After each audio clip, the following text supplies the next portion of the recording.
If you're looking to play in something like these, a Kobe 8, but don't want to pay that resale price, then look no further than these guys right here.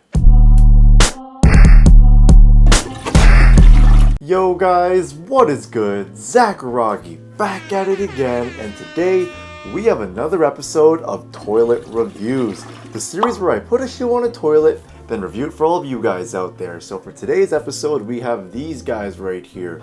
So these are the serious player only Player 1 in their updated 2023 version in the Aurora colorway. So without further ado guys, let's get straight into the review. Now I didn't get a chance to own the initial pairs of the Player 1, but I do know the differences between the OG and 2023 version, which includes a more snug fitting toe box for more of a one-to-one fit, and being that the shoe is more snug, they added additional lateral toe padding for more comfort, and an updated lacing system to fine-tune the fit of the shoe and heel lockdown. So overall, it's just a sturdier version of the shoe designed for outdoors and bigger players, and I personally really like the design of these shoes because it combines various elements of Kobe models but with the brand's own personal touch.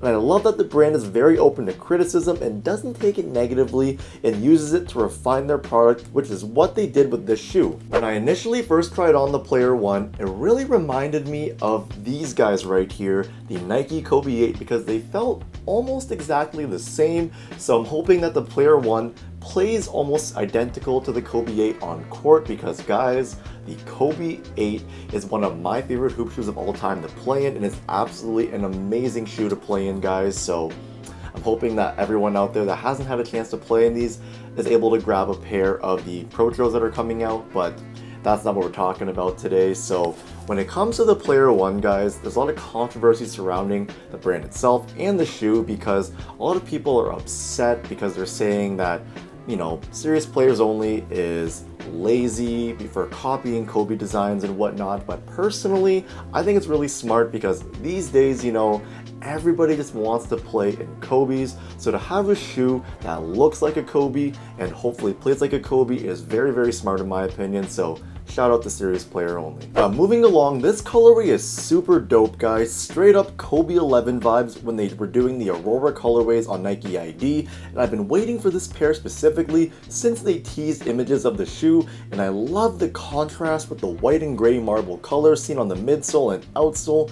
Just such a clean shoe overall. So these do come with the brand's signature yellow box, and I love their slogan of made by serious player, made for serious player. But being that serious player only is a new brand on the scene, I would have liked to see them go that extra mile to really make sure the consumer got the best experience possible. So for example, like a thank you card would have been cool, because I remember when Steph Curry and Under Armour first put out the Curry ones, and all the shoes came with a thank you message from Steph for buying the shoe. That was just so cool at the time for me, because I felt honored to have the shoe in hand because Steph Curry himself was thanking me. Like, that would have been a dope touch for serious player only to do, or even like an infographic card with all the tech breakdown of the shoe. That would have been dope also, because going back to past history, when I first got my first pair of Jordan 3s, I remember they came with the little pamphlet with the tech breakdown of the Jordan 3. I remember that was also such a cool thing for me because I used to study that tech card religiously. So, you know, little things like that could have made the whole experience of buying the Player 1 that much better. But don't get me wrong, I love what the brand is doing so far. Their social media campaigning is great, and the shoe itself, the execution is awesome as well. Now let's get into the materials, and it's mostly made up of what they're calling a TPU mesh fabric, which essentially is just their take on Flyknit. And as you can see, built into the mesh, there is what seems to be flywire cables, and then overlaid on top of the mesh, we do have some fused material which can be seen wrapping around the shoe, and then on the eye stay area as well. Moving along to the tongue area, we do have some padded mesh, which seems to be inspired by the Nike Torch setup seen on the Kobe 5 and 6. And finally, on the back part of the shoe, I'm almost certain this is a nubuck. The materials on the Player 1 are great. This is where I feel like they sort of one-up the materials that are used on the Kobe models, specifically those Kobe models that do use the Flyknit materials. So I'm talking about the Kobe 9, 10, and 11 Elite models, because the Flyknit used on those shoes were sort of stiff and they weren't what I expected from Flyknit, whereas these guys back here, the Player 1, is sort of the opposite of that, and it's exactly what I expected of Flyknit because it's ready to go right out the box, no break-in time needed, so that's great. And I want to touch upon these support pieces real quick. So if I compare the Kobe 8 and Player 1 right here, as you can see, they both have the same heel clip as well as the same carbon fiber shank piece, so at least you know if you played in the Kobe 8 that the support pieces will work great on the Player 1. Moving along to cushioning, and we have a drop-in midsole setup. So this is a 3-layer foam setup with their main foam being called Evanlon as the main layer, and then under the heel and forefoot we have 2 other layers. So the white part is another foam called Popcorn, and the blue layer is another foam called Gum. So this is another instance where I feel like the Player 1 takes something that the Kobe models did well and then makes it even better. So when it comes to the drop-in midsoles used in previous Kobe models like the Kobe 8, 9, and 11, all of those featured a Lunarlon drop-in midsole, and as many of you may know, that drop-in midsole setup does not last very long and bottoms out fairly quickly, which is a bummer.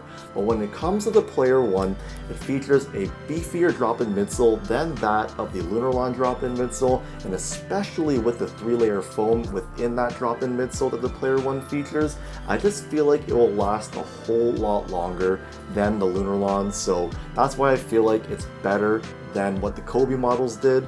And then also, another thing that Serious Player only does to one-up Nike is that you can actually buy these drop-in midsoles individually. So for example, this is their support midsole right here. So it's pretty much a more supportive version of the midsole used in the Player 1. As you can see, there's TPU pieces right there, and this thing is awesome. So a good thing about all the drop-in midsoles used with the Player 1, or the ones that you can buy on their website, is that you can actually put them in all your favorite Kobe models that feature drop-in midsole setups, as well as other shoes that have drop-in midsoles like the GT Cut, which is awesome. But as far as how they feel on foot, it's amazing. They're not too low to the ground, but feel bouncy and responsive, especially on the heel and forefoot where there's 3 layers of foam, so you're getting good court feel with these without sacrificing impact protection.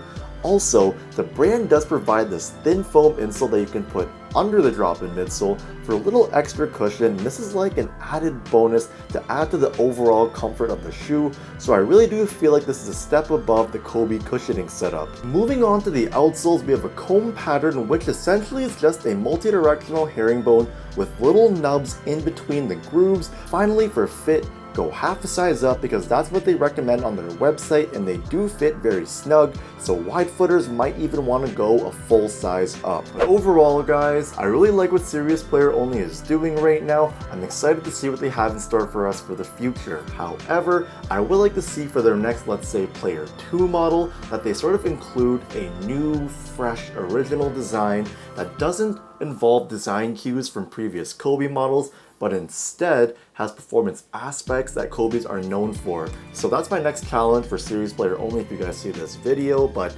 let me know what you think about the Player 1 in the comments down below. Share your thoughts and let me know if you think that they're fire or not.